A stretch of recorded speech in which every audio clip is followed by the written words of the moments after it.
praying that the other one get here.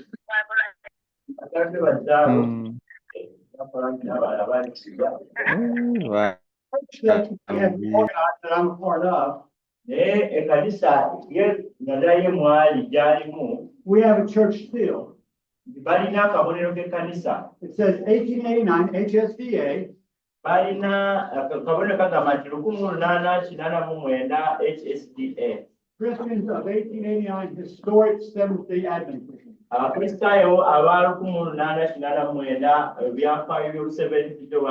want you to notice what is right in the middle of it. Uganda. Isn't that nice? Africa and Uganda. We would be very happy if you were right in the midst of where we're working. Now, before I go on, I think there was a question on this side I didn't get to in the last session, and so I'd like to get that question first. Why do you and I need to go on to something else. Who had the question over here? Well, if they didn't get back in time, they don't get an answer. Okay, so we have discussed some points about a local church. And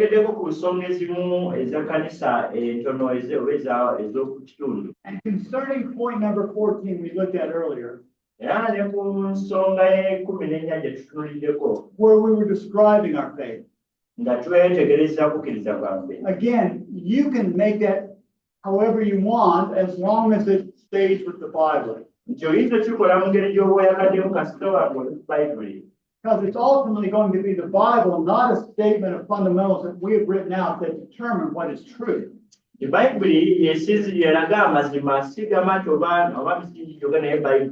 think all of us believe with all of our heart that those fundamentals that were given to us by God. But again, they are just fundamentals that we have written. Now, again, the seal that we have for our church,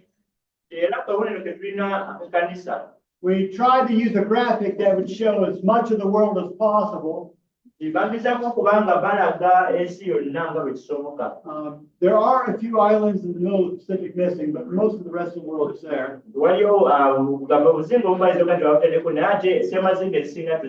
We have 3 trumpets down here for the 3 angels' messages.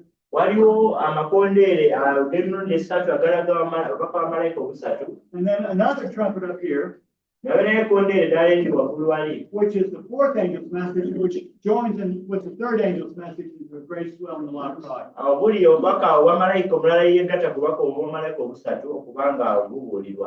But now let's talk about what we would do if we were going to create a national church.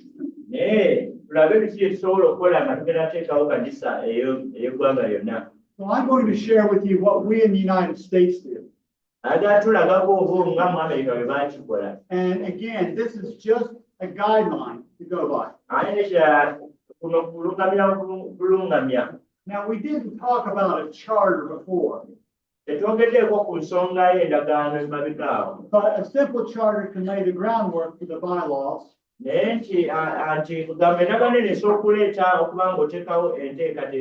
And a local church charter can look very much just like this with a few exceptions. This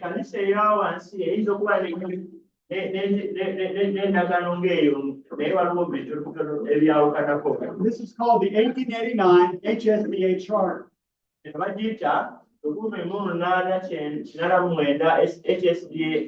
And below it says it's the fellowship and revival of those who believe the truths of the 1889 Seventh-day Adventists. And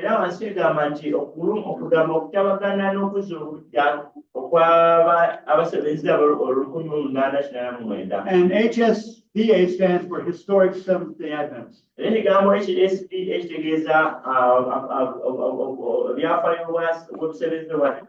Name and location of office. This is the first article of the charter. It gives the name of the organization. And says the office location is to be determined by the organizing body. Is it possible to try to zoom in? Oh, yes, it is. I am sorry. Thank you for that. That's a good. kaba kigaziyemu ko kibadde kitono How's nnyo. that? Is that better? Awo kirabikako bulungi. Okay, good. And so the national church, it can determine where its office is, Kwagamba ekkanisa esobola okuba ng'esinziira n'eraga eyafisi yaazo we zisangibwa. but there will be correspondence and mail and packages maybe that have to be sent in and out. You need to have a location for those kind of things. Wabeerawo abakwasaganya ensonga okumanya kkanisa we n'abeera ne kitebe kyayo. What is the purpose of this organization? Ekigendererwa kiba kyaki? This entity is organized exclusively as a Christian church Kino ekitongole kiragibwa nga kugamba nga kyo kikwatagana ku nsonga za bukristaayo. and we did not say ministry.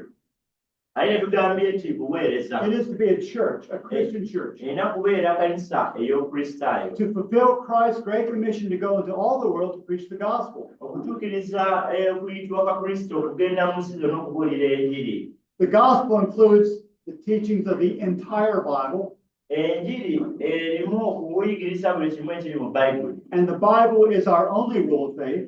Era ati Bayibuli kugamba y'emizigi gyaffe kyokka egy'okukkiriza. This purpose shall be carried forward through all available means, Ekigendererwa kino kijja kuba nga kitwalibwa mu maaso n'ebyo byonna obusobozi obuliwo. including but not limited to education and medical institutions, nga mwotadde ebyenjigiriza n'ebitongole by'ebyobulamu, literature, audio, ebitali biwandiikibwa oba n'amaloboozi agakwatiddwa, and video productions and broadcasts of all kinds. n'ebifaananyi byonna ebiba bikwatidda ebyekikula ebya buli kikula. It's not limited to that. Sigamba nti kigoma ku kino kyokka. It will be that and anything else we can do. Kiyinza okubeera eki kyokka n'ekikira kyesobola okukola. All donations or principles acquired by gifts, contributions, or otherwise shall be devoted to said purpose. Ebyo byonna ebiweebwayo ebiramu n'okugamba byonna biyinza okuteekebwawo ku kigendera kyennyini. We're not going to take monies that have been donated and give it to the preacher to buy a house. Tetusobola kuwa ssente zituweereddwa kukwera ne tuwa omubuulizi azagule ennyumba Or to take a vacation. oba ngende mu It kiwummulawummule. goes for the preaching of the gospel. Birina kuteekebwamu okubuulira njiri. Now, it's true, ministers need a place to live, Kituufu abaweereza balina okufuna ennyumba we basula. but they would be expected, for example, to provide for their housing out of their own salary. Naye kisuubira Work nti with their hands. omusaala gw'aba bafunye gusobola okuba nga kukwasaganya ensonga ezo. Article 3, limitations. Agatunda g'okusatu kagamba ekkomo. At all times, the following shall operate as conditions restricting the operations and activities of the organization. Buli kaseera nti buno kwakuliza ebiraga enkola oba emirimu gye birina okukoma. This organization is to preach the gospel, Okiba mu kitongole kya kubuulira njiri, but here are some things we're not going to do with the money.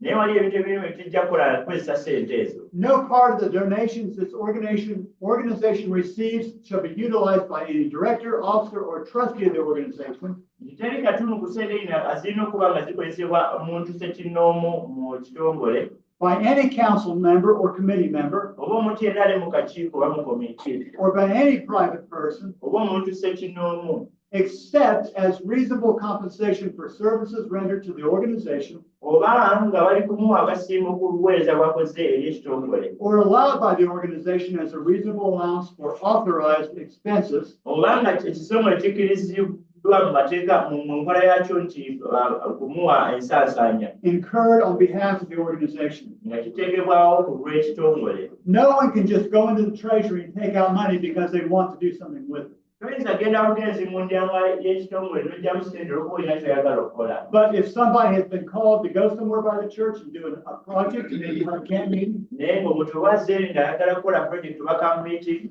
then it says that we do have the ability to give you a reasonable amount for helping. ekitongole kiba kigamba nti tulinawo akasente ke tusobola okuwa okumaliriza omulimu ogwo. The organization shall not lend any of its assets to any of the above mentioned individuals for personal use. Ekitongole tekijja kuwa nga kiwaayo ebintu byayo ku muntu ssekinnoomu okwesa. So the funds that come in, they're not to be used by anyone for their personal gain. Esente we zijja tezirina kukozesebwa muntu olw'okufunamu ye ng'omuntu. Article 4, directors, members. Akatunda ak'okuna kagamba nti abakulembeze oba n'abantu abali mu kitongole. The organization shall have a voting membership as defined by the organization's bylaws. nti ekitongole kirina okubeera n'abantu abasobola okulonda nga amateeka ag'ekitongole gye gakola. And if you remember in the local church, that was the members. Jjukira nti mu kanisa entono abo abantu abeera mu kanisa eyo. Just a little bit, we'll get down into the bylaws and we'll see how this is explained. Tujja kuba nga tuddayo mu mateeka go tulabe nga ekinnyonnyolwa. The management and affairs of the organization at all times shall be under the direction of a council and of a committee whose operations and the governing the organization shall be defined by the organization's bylaws. Nti enkola entambuza ey'ekitongole erina okuba nga eyatulwanga amateeka g'ekitongole gagamba. No member or director shall have any right to, title to, or interest in any property of the organization. Teri muntu mu kitongole alina okuba nga ayagala ekintu ky'ekitongole okukyefunira. So again, individuals, they're not to profit by what the church is doing. Omuntu ssekinnoomu talina kuba nga afunamu obufunyi mu kanisa kyekola.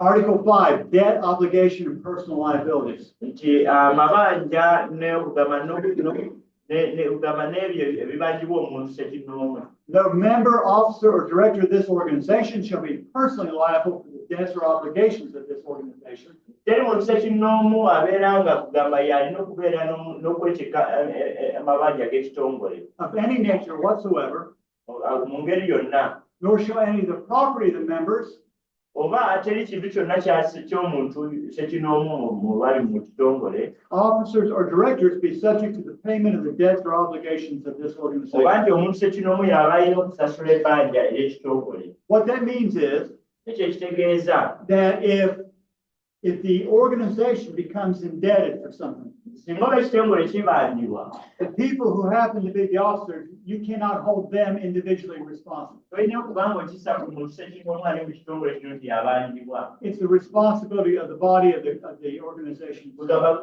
buno buba buvunaanyizibwa bw'ekitongole kyonna so si bantu ssekinnoomu abali mu kitongole. Article 6, dissolution. Akatunda k'omukaaga kagamba okusaanyaawo. This is something hopefully would never be needed. Ekintu kye tuyinza obuteetaaga kuba nga kikolebwa. But it says when no governing body, Naye singa aba tewaliwo ekitongole as kikulembera, specified by the bylaws, ng'aba amateeka tegaliiwo gandibadde galungamya. exists, and when vacancies in the body are not filled, Nti singa mu kitongole muno mu kitongole mubeeramu ebitundu ebitalimu bantu bakitambuza, the dissolution of the organization shall take place. nti awo ekitongole kijja kuba kiyiiyibwa oba kikoma. After payment of all debts, nga baze okusasula amabanja gonna obligations, liabilities, and expenses of the organization, n'ebyetaago byonna okusaasaanya kw'ekitongole, or making provision to do so, oba nga aliwo kuweebwa okukola ekyo, the assets of the organization shall be distributed by the trustees nti ebyo ebyobugagga by'ekitongole bijja kuba bigabanyizibwamu abeesigwa balimu to an organization or to organizations promoting the teachings of the 1889 fundamental beliefs. oba nga bakiwa ebitongole ebirala ebitwala fundamental beliefs eza 1889. In other words, if everything just stops working in the church and no one's going to do anything, Singa nti ebintu biba bikomye okutambula nga teri agenda kukola kyonna, it's going to be the responsibilities we learn of the trustees to clear things out. bujja kuba buvunaanyizibwa bw'abo abalina akakwate kuba nga batambuza ebintu bino. That brings us to number 7, trustees. Tuzze kwabo abakulu mu nsonga eno Now, this is what we wrote from the U.S. ekyo kye baawandika mu Amerika. You will certainly have to have something different for Uganda or Sudan or wherever you're working. Suubira nti ng'amawanga gaffe tubadde n'enkola endala gye tuyinza okuba nga tutambulirako. The founding trustees of this organization shall be 3 citizens of the United States Nti abatandiika ekitongole kino balina okuba nga bali basatu nga naddala nga ku ggwanga lya Amerika. who are at least 18 years of age. Olina okuba nga wakiri olina emyaka In other words, 18 they're legal citizens. ate nga oli mutuuze akkirizibwa mu mateeka. Is 18 the year of citizenship here or adulthood? What is it, the age here? Wano tuli mu myaka emeka okubeera ng'okuze? 18. Okay. Myaka 18. Okay. And they have to be people who have been actively involved in the work of reorganization in the United States for more than 2 years. Balina okuba nga abantu ababadde bakola mu nsonga y'okukola kubanga okukola okuteekateeka mu Amerika okubala ng'emyaka 2. And actively involved with international HSDA organizations for more than 2 years. Nga wakiri baali bakozeeko n'ebitongole ebiri mu nsi yonna ebya 1889 HSDA okumala emyaka 2. The number of trustees is 3, Namba yabo abantu abatandikawo baba 3, but may be increased up to 7 after the first year of operation, naye basobola okweyongerako paka nga 7 nga omwaka ogumu ogw'okubeerawo guluyise. but must be kept at an odd number, naye balina okubeera n'ennamba nga kugamba okubeerako akasigalako ng'oba ogabanyizaamu. any trustee may be replaced by the annual council as specified in the bylaws. Omuntu yenna asobola okuba nga azzibwawo singa basobola okukyusaamu ng'amateeka egalagira ag'ekitongole. We'll read about that requirement later in the bylaws. Eyo tujja bisomayo budda. Fundamentally, what we were trying to do, Tetuligezaako okulaba wano. we wanted 3 trustees who were people of experience in the work and especially in the work of trying to bring gospel order. Nti twagala nga bakyetaagisa abantu nga 3 nga balina obumanyirivu mu ngeri y'okutambuzamu omulimu gw'enjiri. If as a nation you come together with different churches and create a charter like this, Nti singa ng'amakanisa ag'enjawulo mu ggwanga lyaffe gazidde awamu ne gakola ekiwandiiko nga kino, you would have to write it differently. That's true. tuba tugenda kiwandika mu ngeri ey'enjawulo singa we kiri awo. But the principle is Naye enkola eri nti we want men of experience twetaaga abantu abamanyirivu and especially experience in working in organization. nga balina obumanyirivu mu kukola mu nteekateeka y'okubuulira enjiri. It needed to remain an odd number, Kirina okubeera nga namba eyo oba ogikubizaamu n'ebbiri wasigalawo akasigalako. so if they had to actually do any of that special work, Baba balina okukola mulimu ogw'ogwo gw'enjawulo, there would be the ability to break a tie between 2 decisions. wajja kubeerawo kubanga wabeerawo okusalawo mu nsonga eziriwo. And the trustees we chose were Alan Stump, Kati mu ekyo ekiwandiiko abaalimu abaatandika waliwo Allen Stump, Daniel Mesa, waliwo Daniel Mesa, and Todd Brown. nabeerayo gwe bayita Todd Brown. And some of you know Daniel Mesa, I think. Abamutuuza mwali mulabyeko Daniel Mesa. And you maybe have never met Todd Brown, but he's a faithful brother. of Naye experience. muyinza temulaba gwe bayita Todd Brown naye naye ali eyo mwesigwa. So the charter just sort of lays out the framework of who we are and what our object is going to be. Nti ekyata eno eraga ekitongole ekyo kigenda kubeera kikyaba kigenda kukola ki. But now we can go into the bylaws, which are going to really define how we work. Kati gano ge mateeka agagenda okubaga engeri ekitongole gye kikolamu emirimu gyakyo. And again, it's a fellowship and revival, those who believe the truths of 1889 HS Seventh-day Events, and HSDA stands for Historic Seventh-day Events. Era kitegeeza okuŋŋaana n'okuzza obuggya eri abo abakkiriza amazima oba emisingi egyaliwo mu 1889. And much like the local church Kati bylaws, nga bw'olaba amateeka ag'ekkanisa ey'oku kitundu oba eya wansi, it begins with the name, location, and membership. kitandika n'erinnya ekitundu kyungule we kiri n'abantu abanaakibeeramu. And this is the name of our organization. Kati erinnya ly'ekitongole lye lino wano. The location says it would be in West Virginia. Nti kati oba okusinziira mu Amerika, ekitongole kyabwe kiri mu West Virginia. So when letters come into the church, they come into the office where I'm at. Nti kati amabaluwa we bagajja mu kanisa gatuukira ddala we kiri. But that would be something you would determine. Naye ekyo kisobola okukyusibwamu kikyusibwa. It's most probable that there would be some church group that is more centrally located, Kiyinza okuba nga ekkanisa eno erina weeri wesinziira, maybe has better postal services and Oba- internet accessibility. erina emikutu gya intaneti, emikutu gy'amabaluwa. And that might be the place you want to choose, but it's up to you. Ekyo kiyinza okuba nga kifo ky'oyinza okuba olonda kiri gy'oli. And even that is not set in the stone. Naye ekyo tekiri sigamba nti In our bylaws, the location of the office can be changed by the annual council anytime they wish. nti okusinziira mu mateeka gaffe ekifo kisobola okukyusibwamu okusinziira ku bantu akakiiko ke kaba kasazeewo. Membership. Okubeera omuntu ku bantu. Now, this is a little trickier Kino kirimu koko obukodyo. because we're really not talking about individual people here, Wante tuli kwogera ku bantu sekinnoomu except with a few exceptions. oba kale mu abo abatono bokka. It says membership, and I'm in 3.1. Ewe nga tugenze kasatu katonyeze emu. Membership in the 1889 HSDA organization shall consist of individuals who have no church to join, Nti okubeera omuntu mu kitongole kino kijja kuba kyetagisa abantu abayinza okuba nga tebalina kanisa eya wansi. And of duly recognized churches who meet the criteria in the following points. Era nti n'ekitongole kirina okubeeramu amakanisa agatuukana n'ensonga zino amanga. So if you have church groups that are members, Bw'obeera n'amakanisa kugamba gali mu kitongole, those churches as a whole become members. nti amakanisa ago gonna gaba gafuuka mu kitongole kino. But you may have individuals away from anyone else. Nti omuyinza okubeerayo abantu sekitomu nga bo bali wala nnyo okuva mu makanisa gano we gali. But they want to join with these different churches that they're too far away to be a part of. Naye nga bandyagadde okubeera mu makanisa gano ge tukuŋŋaaniramu naye nga bali wala nnyo tebayinza gatuukamu. And so we make a provision Nti wateekawo embeera for those people to have a place in the church as well. nti abantu abo bafuna ekifo mu kanisa nabo. Now, what we have found in the United States is Kye batudde mu Amerika kiri eki. that some of the churches have good internet access, Amakanisa gamu galina gatuuka ku mitimbagano. and they can communicate with people who are far away by the internet and make them a part of their service. Nti basobola okuwulizigana n'abantu abali ewala ne babateeka mu buweereza bwabwe. At our local church, Naye ku kanisa yaabwe eyo nga bo, we do a broadcast every Sabbath.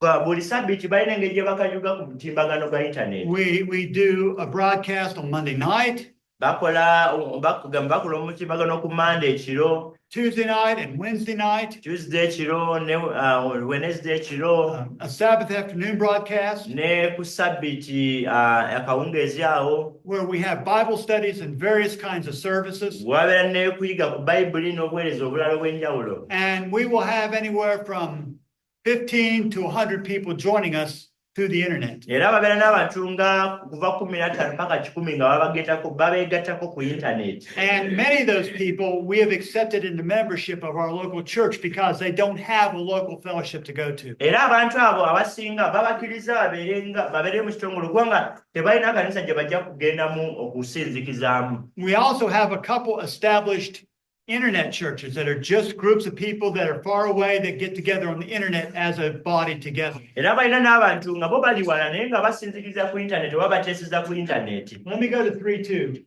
Kati ogenda ku 3:2. Membership in the 1899 HSDA organization shall be approved by a majority vote of the annual council or the committee. Nti okubeera mu kitongole kino ojja kuba okakasibwa abasinze obungi okulonda mu kakiiko aka komiti. So right now, the world church, Kakati ekanisa y'ensi we have a committee of about 15 people.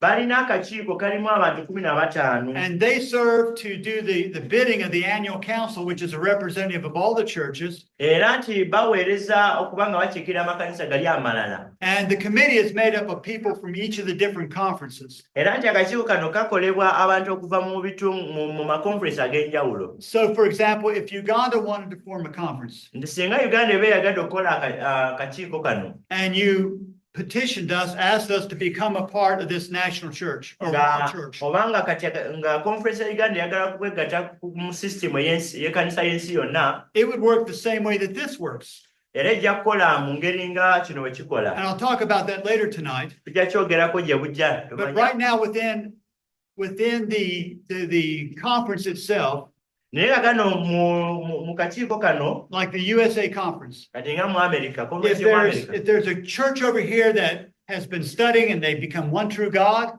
nti singa abaddeyo kanisa ebadde nga eyiga nekkiriza mu Katonda omu w'amazima, their agreement with the Bible with us, nga bakkiriziganya ne Bayibuli nabo, and they as a church want to become a member of our church, era nga our church, bo nga kanisa ey'abamu baagala kufuuka mu kanisa eri, then our local committee, our national committee, nti kati komiti eyo ey'omu ggwanga awo, they would have the right then to vote them in as a sister church. nti bajja kuba babalonda nga kanisa ey'oluganda. And at the next annual council meeting, Kati mu lukiiko olw'omwaka oluddako, they would send representatives to the main yearly meeting just like everyone else. bajja kusindikanga ababaka bagendayo mu lukiiko olutuula buli mwaka. And most likely have people put on the committee that works through the year. Era babeere nga bateekebwa mu kakiiko akabukola mu mwaka. Point 3.3.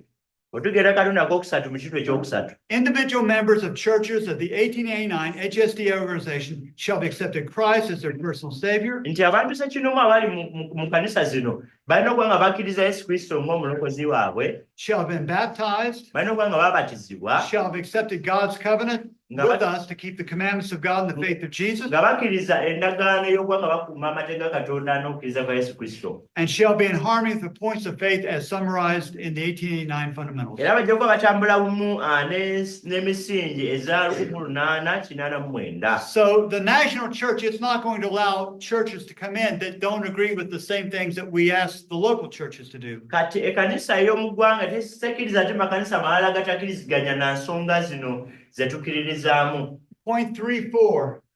Akatundu akookusatu naye akatonyeza ennya. This may be one you want to change or alter, or you may like it is. Kino oyinza okukikyusa wano okireka nga bwe kiri. Member churches shall consist of a minimum of 3 individuals. Nti abantu abali mu kanisa bajja kubeeramu abantu nga basatu. With at least 2 individuals from different households. Naye ng'wakiri ng'abantu abana babiri bava mu maka ag'enjawulo si nti ba mu maka ge gamu ago. If you just have a household of 3 people and they're all related. Obeera mu maka nga mulimu abantu basatu naye nga bonna baaluganda. That doesn't qualify to be a church. Ekyo kyeba kanisa. You may want to say it has to have at least 7 members or 10 members. Wakiri ebeeremu n'abantu nga 7 oba 10. We have a lot of people scattered in America who are meeting in just a home or 2 together. Wali abantu bangi mu Amerika abakuŋŋaana mu maka gaabwe bo bennyini. And they wanted to be able to form small churches. Naye nga baagala bakole ekkanisa entono. Of course, with the hope of becoming bigger churches. Naye nga balina essuubi ey'okutandika ekkanisa ennene. But we wanted to give them that opportunity. Nga twagala obaawo omukisa ogwo.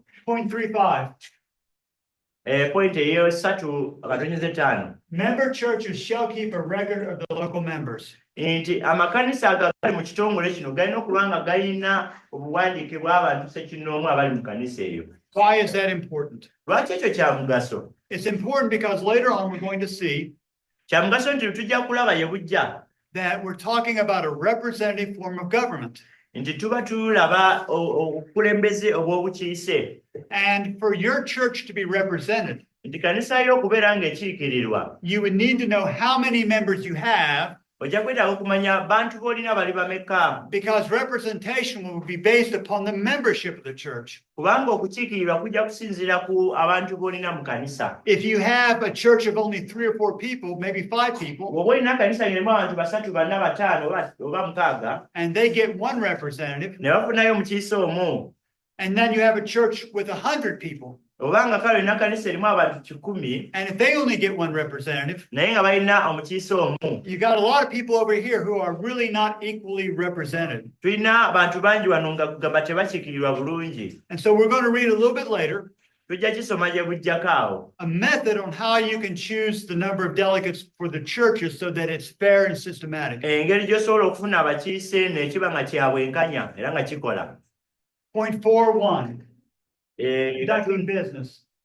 Ekikwatagana okugamba ebyobusuubuzi oba Regular business shall be conducted by a committee when the annual council is not in session. nti wajja kubaawo okuteesa kugamba ebyenfuna nga bibeerawo buli kaseera olukiiko olutuulamu mu mwaka. And also the annual council when it's in session. Era nti buli kakiiko akaba katudde. So I may get a little ahead of myself here, but what the annual council does, Nti akakiiko kano ak'omwaka ke kakola, an annual council is a group of people meeting together akakiiko kano kiba kibiina ky'abantu abasisinkana by duly elected delegates from all the churches, nga bafuna abantu abalondeddwa okuva mu makanisa gonna. and they come together to plan the activities of the church for the next year. Kati batuula nga bateesa ku bintu ki ebigenda okukolebwa kanisa omwaka oguddako.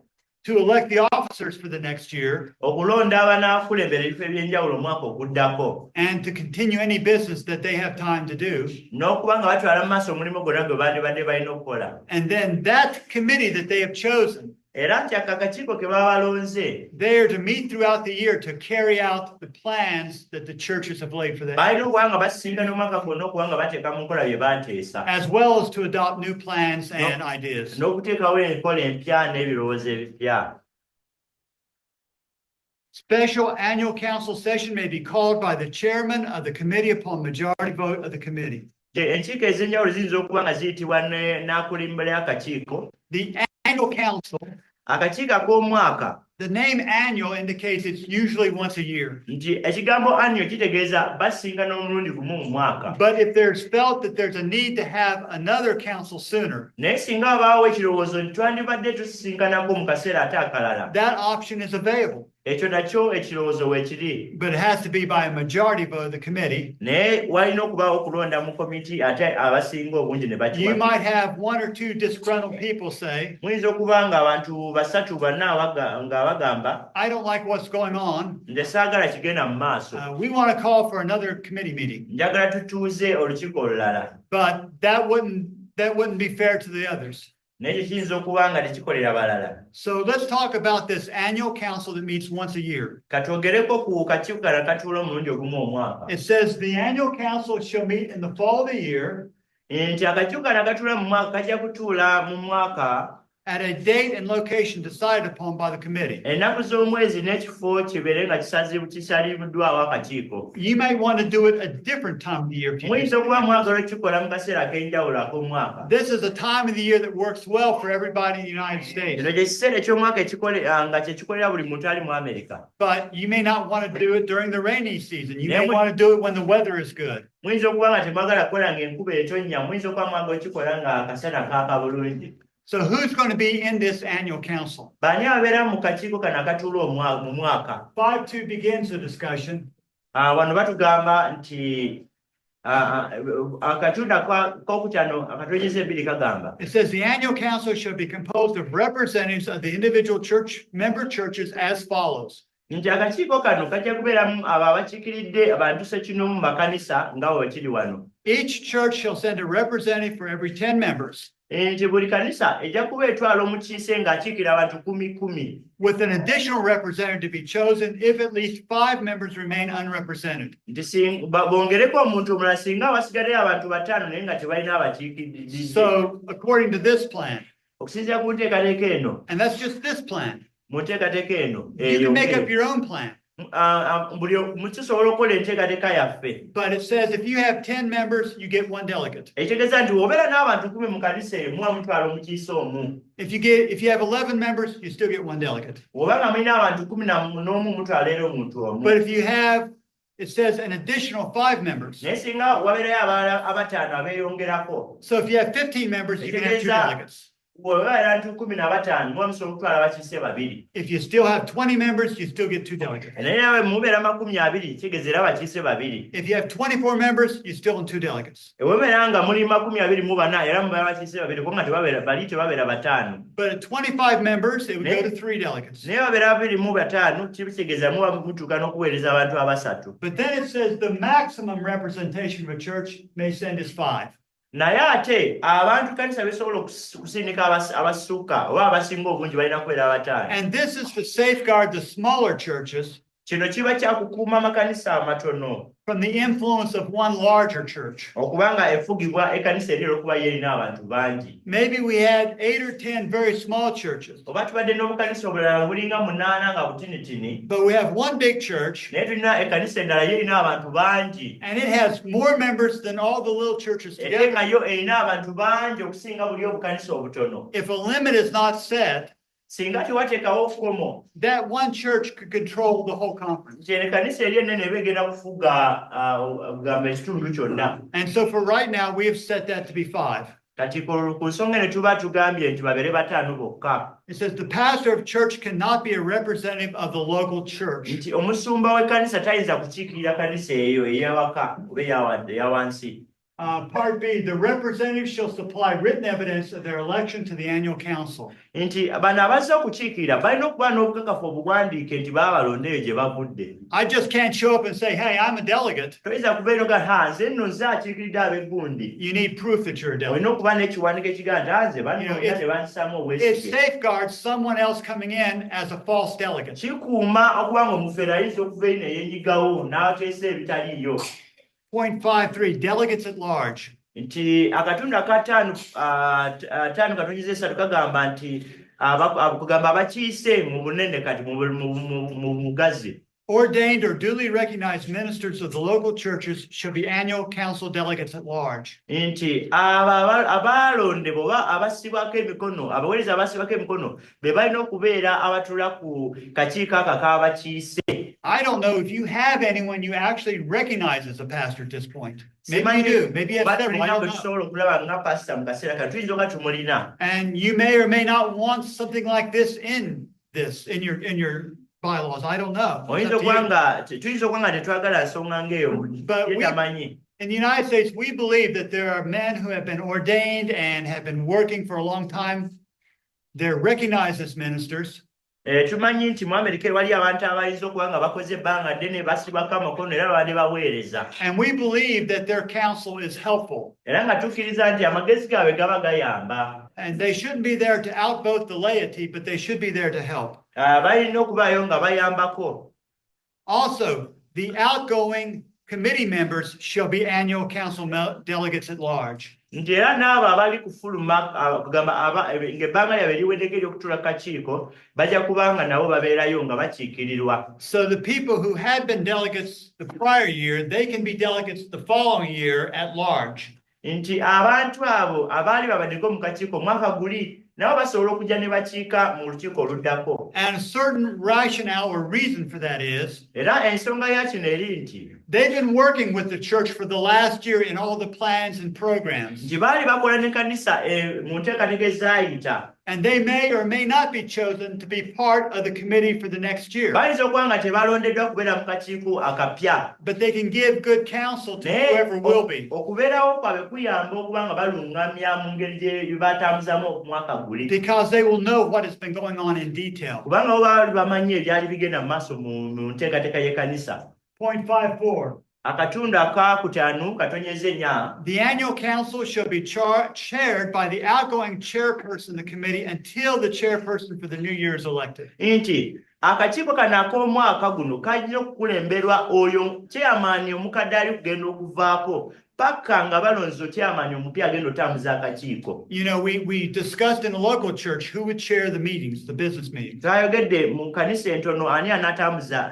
enkiiko ez'omu kanisa. And you might choose Era oyinza okulonda to have the pastor first and then the elder and the secretary. oba mulonda omusumba w'ekkanisa eyo oba omukadde omukulu oba kale omuwandiisi w'ekkanisa. So we had to pick a way to determine who would chair the meeting. Twalina okulonda engeri ki gye tuyinza okumanya ani anaatambuza akakiiko. Well, when the meeting convenes, Akakiiko ekaba katudde. whoever has been the chair of the committee through the year will chair that beginning of the annual council. Nti eyali akulembera akakiiko ak'omwaka guli asobola okutuula n'akulembera kano. And usually one of the first orders of business Nti era nga ensonga ezisooka ez'omulimu. will be to choose the new chairperson for the next year. Era ekisonga ekisooka nti tuba tulina okutuula tulonde ani agenda okukulembera akakiiko akano ak'omwaka guno ogutandise. Currently in the United States right now, Kati bo nga weewaawe mu Amerika I'm the chairperson. ye kati ye yakubaganya akakiiko ako ye atambuza akakiiko. But very soon we're going to be calling an annual council meeting. Naye mu kaseera akatali kawala bagenda kutuuza olukiiko olw'omwaka. And I will be very pleased if someone else has that Era responsibility. ye ajja kusanyuka singa abanaabaawo omulala anadda mu kifo kye. But whoever is chosen, Naye buli alondebbwa once they're chosen, then they become the chair of the meeting. nti kasaba kulonda we bati ng'ofuuka atambuza akakiiko ako. Okay. Point 55. Akataano katonyeze taano. A quorum shall consist of at least 50% plus one of the annual council members. Nti akakiiko okubeera kajjuvu kalina okuba wakiri kajjuvu ebitundu 5 ku buli 100 nga bagasseko n'omuntu omulala. So suppose you choose delegates for this annual council meeting. Nti bwe tuba tulonze abakiise ab'akakiiko kano. And they gather together, but a lot of people don't show up. Naye ne bakuŋŋaana naye abasinga obungi ne batajja. You have to have at least 50% plus one person to continue. Kati wakiri bwe tuba nga abantu be tusuubidde okujja mu bantu abo wazzeewo abantu nga wakiri ebitundu 5 ku buli 100 ne kweyongerako omuntu omu. And this kind of a meeting could be called on Zoom. It doesn't have to be physically in a location. Ate meeting ng'eno sigamba nti mulina kugendayo mu buliwo oba tosobole kujja osobola okusisinkana ku mutimbagano n'oba ng'oteesezza okwo. And we also put in ours that for online decisions, somewhere here, I think. But, wali awalala. this second. I'm sorry, 5.5. Okay. For online decisions, the annual council members shall vote within 1 week of being notified by electronic post that their vote is needed. Nti singa abalala okusalawo okubeera ku mutimbagano nti balina okutuula wakiri okumalanga balina okulonda okumalanga ebbanga. So we've made provision where people can vote online for certain things. Okumalanga ebbanga lya wiiki kati waliwo omwatwa nga osobola okulondera ku mutimbagano. 5.6. When this annual council that meets once a year comes together, they should have power by a majority vote to make all decisions relative to the affairs of the organization. Now remember, the organization we're talking about is the national organization. It's not saying they have any authority over the local churches or making them do something. But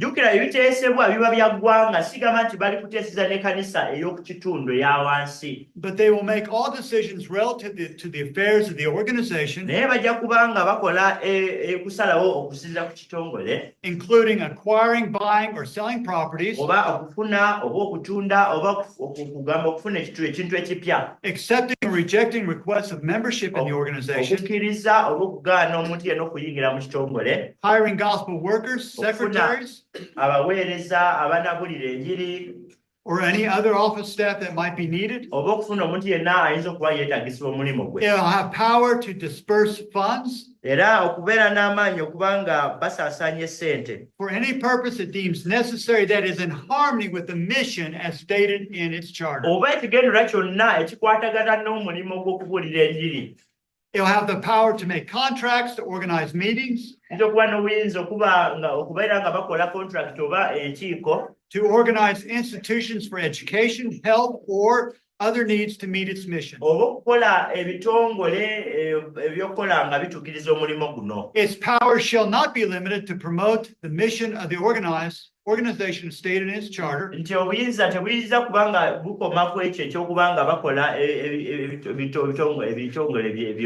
except as limited by the charter. These powers shall not be constrained to limit the powers of the individual member groups to do the same types of activities.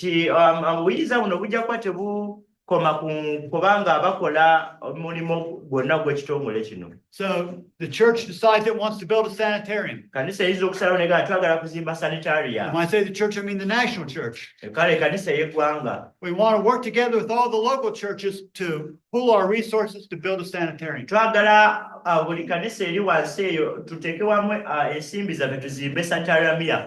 A local church can still build its own sanitarium if it wants to. None of that is restricted. 0.57. The annual council shall have the power to replace any of the trustees by a 2/3 vote. Nti akakiiko kano ak'omwaka akatula mu mwaka kajja kuba n'obuyinza okukyusa omu ku bantu abali mu kakiiko kano singa aba alondeddwa ng'abantu abali abasukkako ku nga kale mu basatu nga babiri bakiwagidde. A trustee might resign. Nti omu ku kwaba batandika ayinza okuwanika n'ata omulimu. A trustee might die. Oba ayinza okufa. Or a trustee might apostatize. And so they have the power to replace with a 2/3 vote. 0.58. Election of officers of the organization should be held at the annual council session. 0.59. The bylaws may be amended by a 2/3 vote of the annual council.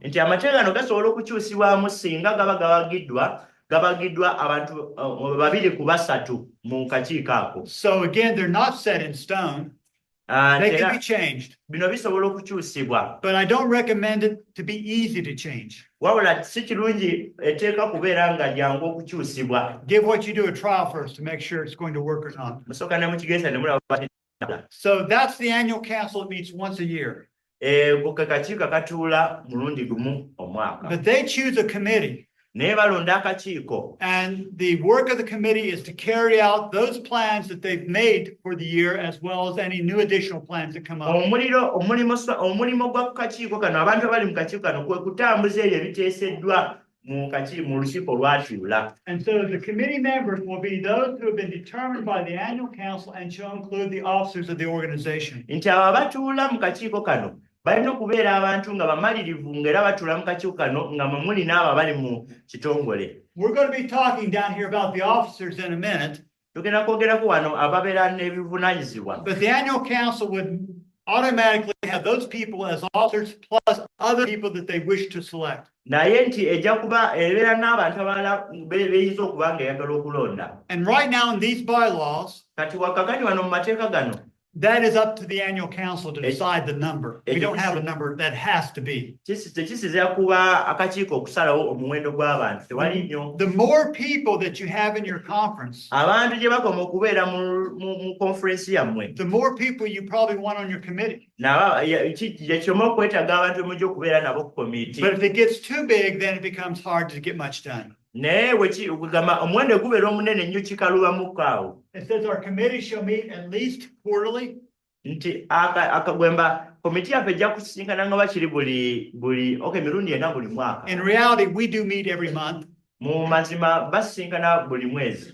And then a quorum shall consist of at least 50% plus one of the committee members. Era ababa bazze balina okuba nga bakiri babeera ebitundu 50 buli 100. Let's say that I'm the chair. N'ogattako omuntu omu. And I've got an agenda. I want something done that I know others don't want to get done. Kati kiringa bonaabeera nti ye ekyamaanyi ng'alina kyagala okukola naye nga balala tebakyagala. I can tell 2 or 3 people who are in favor of that agenda. Nsobola okubeera abantu 2 oba 3 abaagala ekyenjagala. I'm going to call a meeting 5 minutes from now. Be ready. Nja kuyita olukiiko dakika 5 mulina okuba nga mweteeseteese. And I send everybody an email.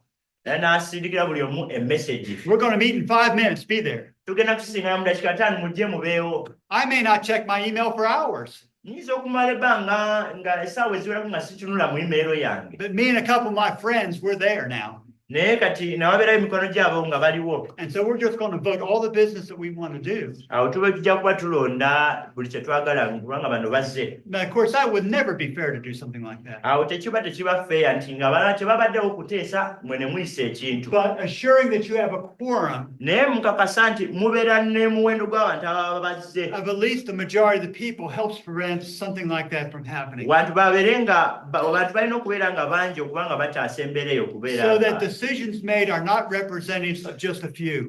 Nti ebintu ebisalibwawo bibeere nga kugamba tebisemba abo abatono bokka ababa bakyagadde. Again, it speaks about online decisions and they can be made within a certain time Era frame. ne boogera ku kusalawo okukolebwa ku mitimbagano nti weetaagawo akaseera okuba nga balonda. You may or may not want to have something like that. That's up to you. Oyinza okukwagala ekyo wano obutakyagala ekyo. Point 6.4.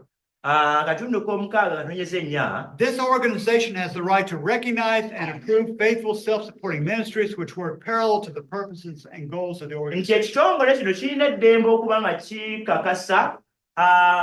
kikakasa ebitongole ssekinomu ebiba ebyesigwa nga biweereza nga bikwatagana n'ebigendera by'ekitongole ekinene. This is just a statement we put in to say that we can be friends with other people even if they're not a part of our group. Kino kiraga nti ekitongole kino kisobola okubeera n'emikwano gyabo abalala naye nga tebali mu kitongole ekyo. Let's talk about the responsibilities and limitations of the committee. Obuvunaanyizibwa n'ekkomo eri abo abali mu kakiiko. And remember, the committee is the people that meet each month or each quarter who do the work of the church throughout the year. Era nti komiti bano abantu bakola emirimu buli mwezi buli paka omwaka eguggwako baba bakola emirimu gyabwe. And it says that they shall conduct all the affairs of the organization between sessions of the annual council, Nti bajja kukola ebintu byonna ebibeerawo olw'ekitongole kino mu lukiiko nga lutudde. including the acceptance of new members, individuals and groups, Mwe muli okukkiriza abantu abapya oba ssekinomu oba ekibinja. the impeaching and or the replacement of an officer or committee member okujjako omu ku muntu yenna singa basiibuse mu mpisa ne bateekawo omulala or any other issue that pertains to the business of the church except the changing of bylaws. oba ensonga endala ekuusa ku kitongole kino oba kanisa okujjako okukyusa amateeka. So the committee who meets through the year, Nti kamiti eyinza okutuula buli mumanya mu mwaka ogwo they are basically empowered to do all the work of the church except they cannot change the bylaws. nti basobola okukola omulimu gwonna ogw'ekkanisa naye kye batayinza kukola tebayinza kukwata ku mateeka nga mujjukira ebya Uganda togikwatako tebayinza kukwatamu ne bajjamu ne bakyusa amateeka. That can only be done at the annual once a year meeting. Ekyo kisobola kukolebwa singa baba batudde mulundi gumu mu mwaka mu lukiiko olunene olw'omwaka. But that's not written in stone. Naye ate ekyo si kyangu kya kukola. The bylaws could be changed to allow them to do that. Okugamba basobola okukyusa ate ssemateeka w'ekitongole babakkirize nabo bakyuse. But that would have to be done by an annual council meeting. Naye ekyo kikolebwa eri waggulu ku lukiiko olutuula mulundi gumu mu mwaka. Point number 8, the officers, pretty simple here. Namba 8, b'office abantu abakola mu bitongole. There's no president, no vice president. Wano tewali omukulembeze oba n'amyuka omukulembeze. But if you have a committee, Naye obeera n'akakiiko akawamu and for the committee meetings to be called, for them to be organized and operated in a sound way, you need a chairperson. naye kati akakiiko okubeera nga kanatambula bulungi kakalina okubeera n'alungamya nga ye chairperson. You may call it a chairman. Oyinza okumuyita We chairman call it a chairperson oba omuyita chairperson. because who knows, a woman might be elected someday. Tomanya awo wayinza okuba nga omukisa guzze mukyala kati yalina okutambuza akakiiko. We have a vice chairperson, Ne wabeerawo amyuka chairperson oyo, a secretary, treasurer, and auditor. ne wabeerawo omuwandiisi, ne wabeerayo ow'ensimbi n'oyo awandiika auditor. And these duties parallel very closely those same responsibilities in the local church. Era nti bino byonna babeera n'obuvunaanyizibwa nga weera olaba kanisa entono eya wansi w'ebeera. The term of the office shall be 1 year, Ekisanja kiba kya mwaka gumu, but it can be renewable if the annual council decides. naye basobola okwongera ekisanja singa akakiiko kaba kakkiriza. In other words, a person can serve, Mu ngeri endala nti omuntu asobola okuweereza, and if the annual council believes the Lord still wants that person to continue as a secretary or treasurer, chairman, they can be voted an additional term. era nti akakiiko kano akatula mu mwaka kayinza okulaba nti omuntu ono abadde akyetaagisibwa okuweereza, basobola okwongerako ekisanja. What are the duties of the officers? Kati obuvunaanyizibwa bwa bano abali mu kakiiko obuvunaanyizibwa bwe bwe buliwa. The officers of the organization and members of the committee Nti bano abali mu kitongole n'abo abali mu komiti will carry out the decisions of the annual council between sessions. bajja kubanga obuvunaanyizibwa obukulu kwe kuteekesa mu nkola ebyateesebwa mu lukiiko olukulu olwaliwo mu mwaka ogumu omwaka. The chairperson shall organize and chair the committee meeting. Nti chairperson ajja kubanga ateekateeka enkuŋŋaana era n'azirungamya. As the chairperson of our conference, Nga ye chairperson mu kakiiko kaabwe, it's my responsibility to call the meetings, ye buvunaanyizibwa bwe okuyita olukiiko. and at the end of every meeting, Era olukiiko oluba luwedde, we confirm the date and the time of the next meeting. ne batuula n'agamba nti olukiiko oluddako lugenda kikuladde. So everyone knows when the next meeting is, Kati buli omu aba amanyi otugenda kuddamu ddi okutuula. but usually about a week before that meeting, Naye nga wiiki emu eyo evulako nga meeting eyo tenatuuka, I'll have the secretary send out a letter reminding everybody. ajja kugamba sekretary awandiike ebbaluwa asindikire buli omu amujjukize nti ennaku z'olukiiko zituuse. And it may say, here are some items the chairperson has for the agenda. Era gyegamba nti wano waliwo ebimu ku bintu kyapasi byajja okwetaaga mu agenda ye. Please send us your ideas or things you want to see on the agenda. Musindike ebirowoozo ebyo mwagala bibeere ku agenda bye tugenda okuteesako mu lukiiko. The vice chairperson shall perform the duties of the chairperson when the chairperson is not present. Kati obuvunaanyizibwa bwa vice chairperson ye akola obuvunaanyizibwa bwe nga singa chairperson taliimu oba tasobodde kujja. I happen to be the chairperson of the international trip, or the vice chairperson of the international trip. Kati ate ye y'amyuka chairperson mu kanisa ery'ensi yonna. Bw'ovudde kubeera mu ggwanga lyabwe naye mu yensi yonna y'abeera omumyuka. But that's really easy for me because the chairperson is always there. Nate ye kugamba ye tekyakalubiza kubanga byebiseka chairperson abeerawo. Chairperson is David Sims. Naye mu chairperson wa kanisa yesu yonna bamuyita David Sims. David Stims.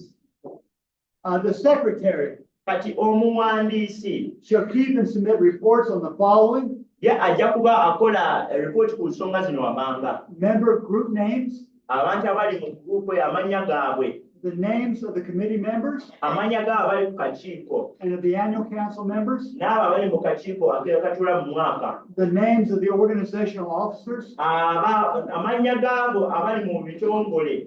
minutes of both the committee and annual council meetings, Era nti buli lukiiko olutuula ye awandiika ebyateesebwa byonna. and the proposals, decisions, resolutions. Era n'ebyo kugamba ebyateesebwa ebirowoozo ebyateesebwa n'abiwandiikamu byonna. Of the committee and the annual council. Ne akakiiko akaliwo mu mwaka And so they are to submit a report each time we have a meeting.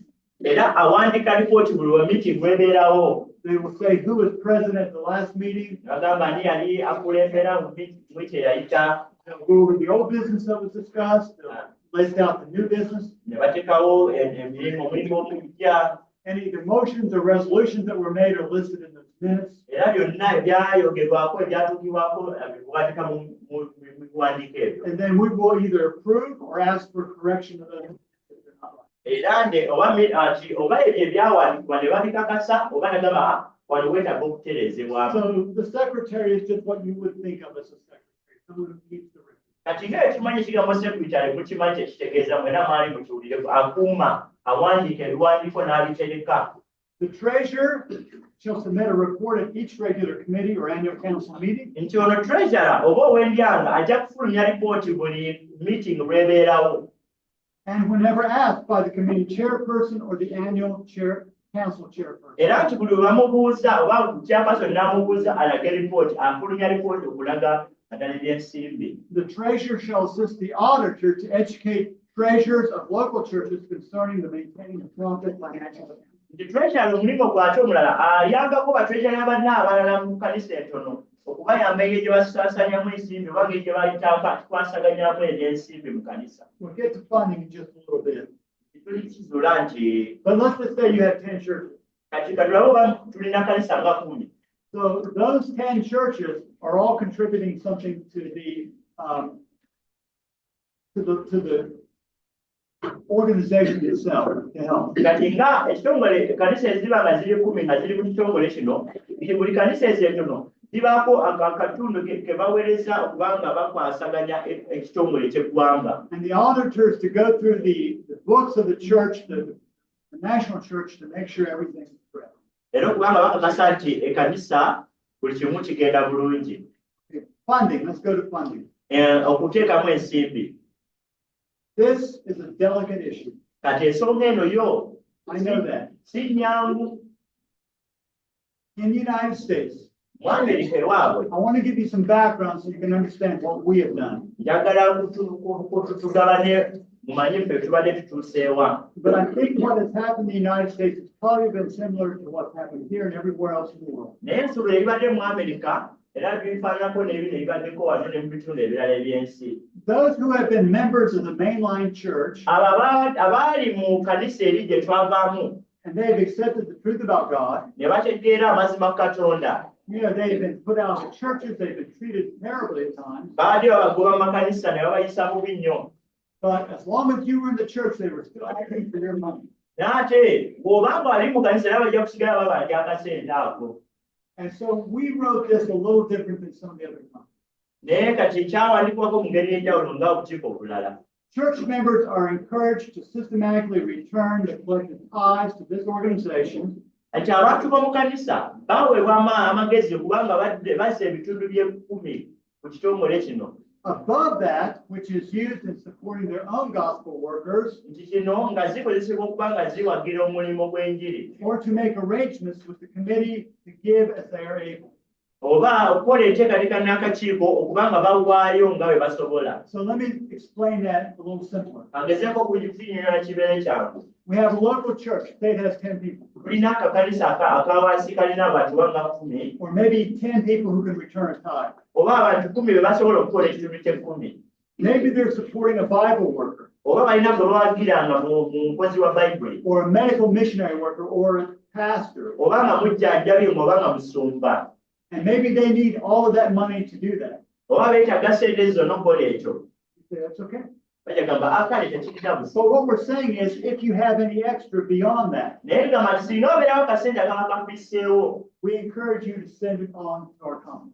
oba okakanyuga eri waggulu kayambe ku mirimu gy'eyo It says individual members of the organization abantu sekirimu ab'ekitongole are also encouraged to return the Lord's tithes to the organization. nabo baweebwa amagezi nti singa bafuna akasaala ke alina okujjako ekitundu ky'ekkumi akiteeke mu ndyanga We're not telling you this is where you have to.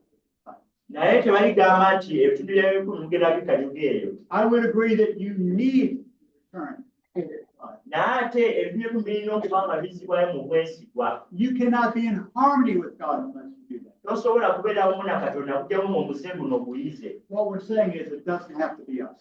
naye agambe tekirina kuba bo But we hope that you, if you've joined this organization, naye gyalabisa nti obanga ekitongole kino okyegasseeko you must have some confidence in it that it's doing something right. olina okuba nga okyesiga nti kirikola ekintu ekituufu And you may be a member of the committee making decisions, oyinza okuba naawe omu ku kakiiko akakola ekusalawo or at least you have voted a representative who is on that committee. obanga olina gwe walonda nga kati naye ali ku kakiiko kali And hopefully you would want your funds used according to the way the church is. era ng'oyinza okuba ngaoyagala sente zo zikozesebwe mu ngeri entuufu But it's not mandatory. naye wabula si kyateeka sigamba nti kikakibwa oba Is that clear? Did I make that clear? oba mutegere kyageza kugamba In other words, we would hope that you would. kyandisuubiddwa nti tubeerawo And if you're a member church era obeera mu kanisa and you're just a few people, maybe you don't have a gospel worker nga muli batono temulina muweereza that you're individually supporting, nga mwebeesawo mwe mwekka then we would hope you would return all of the tithes to the national conference.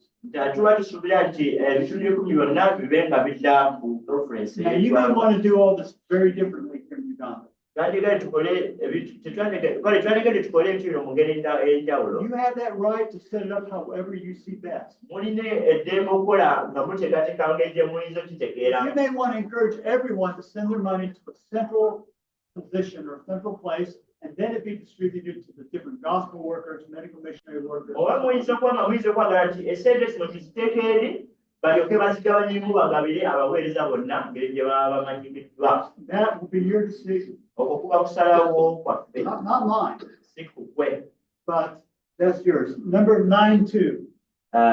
mwenda katoneze bbiri Member churches are encouraged to systematically give at least 10% of the general or non-allocated donations they receive to this nti organization. abantu abali mu makanisa baweebwa amagezi okubanga bawaayo wakiri akatundu 10 ku buli 100 kugamba ku ssente amanya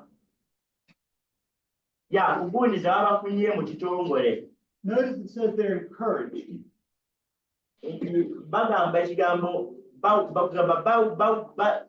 bakigee It does not say required. tebagambye nti kyateeka naye bakuwa amagezi encourage bakuwa amagezi oba osobola okigula But what you receive in, you should share with the national level. naye bw'okyoba ofunye osobola okukigabana paka ku kitongole Because they will need funds besides regular tithe funds. nti baba beetagera n'essente ng'ovudde ku ssente z'ekitundu ky'ekkumi kale obanga osoboloza okuba ng'owagira I hope later tonight to show you a little video of something we call the wall dancing center that's in the Philippines. alinayo ku akatambi kayinza tulaga akalaga bali abali mu Philippines babeeta Baudensians engeri gye bakikolamu. It's a medical missionary training school that our church has. Waliyo essomero erya medical missionary litendeka abajjanjabi. And we're able to have it because people are working together. Bwe basobola okufuna essomero eryo kubanga abantu balikolera wamu. But they've recently lost their vehicle, if you please. It's just blown up. It's just bad. They need a new vehicle. Emotoka yaabwe juzi wano yasaanawo kakugamba tekyasobola kukola mirimu era kati bali kwetaaga okufuna empya. And they didn't have the money to purchase another vehicle by naye themselves. nga tebalina ssente zigula motoka ku ssente zaabwe zaawo mu kitundu kya Philippines. So our local church, Kati kanisa yaabwe eyo we challenged the national church. bagambye kanisa ey'okugwanga. You know, I said, we're gonna put in like $5,000 to help them buy this vehicle. Bagenda teekamu nga $5,000 bagule emmotoka empya. Would the national church give another 5,000? Kati ate kanisa y'okugwanga kati ng'ofudde kuleko kanisa y'okuleko y'eggwanga naye egenda teekamu $15,000. And they said, yes, we will. Ne bagamba ate tujja kikola tekirina busiru. And then at the next committee meeting, the world committee meeting, Kati mu akakiiko akanaddako ak'eggwanga amanyi ak'ensi yonna. I said, you know, our brethren in the Philippines, they need a new vehicle. Bajagala nti abaganda mu Philippines beetaaga emmotoka empya. And the USA is going to supply this much. Ab'omu Amerika bagenda kuteekayo bweziti. What about the rest of the world church helping? Ate bali bannange bali mu bitundu by'ensi era bagenda kukola ki? And the rest of the delegates said, yes, this is a good idea. Kati abalagambe nti kati kino kirowoozo kirungi. And so we approved enough money, they can buy a good vehicle. Ne baba nga bakakasa essente eziwerako esobola okugula emmotoka ennungi esobola okukola emirimu gye beetaaga. They couldn't have done that without extra help. Naye tekyandisobose kukolebwa nga tewali buyambi obuvuddeko ewala. But it's not the kind of money I would use tithe. Naye ezo essente sigamba nti ze zandibadde Would not use. nti ezo essente sigamba nti siza kitundu kya 10. So that's why offerings are needed besides tithe. Kyokolaba nti weetagawo ebiweebwayo oba ebirabo ng'ovudde ku kitundu kye-10. Again, what we've written is voluntary. Naye ate ekyo kiwandiikiddwa kugamba si kyalukako. What you will do is up to you. Kiri gy'oli. But let me just tell you something. Naye ka tubulyeko ekintu kimu. Even if you have a set of guidelines like this, Ne omubeera n'ennungamya bwe zityo. when you come together to try to figure out how to form a national church, Naye omuba nga tusobola kujjamu ne tukola ekkanisa nga tugamba eri ku mutendera gw'eggwanga lyaffe. I'm not a prophet. Ye si nabbi I'm not the son of a prophet. oba si mwana wa nabbi. But I don't think it will be quick.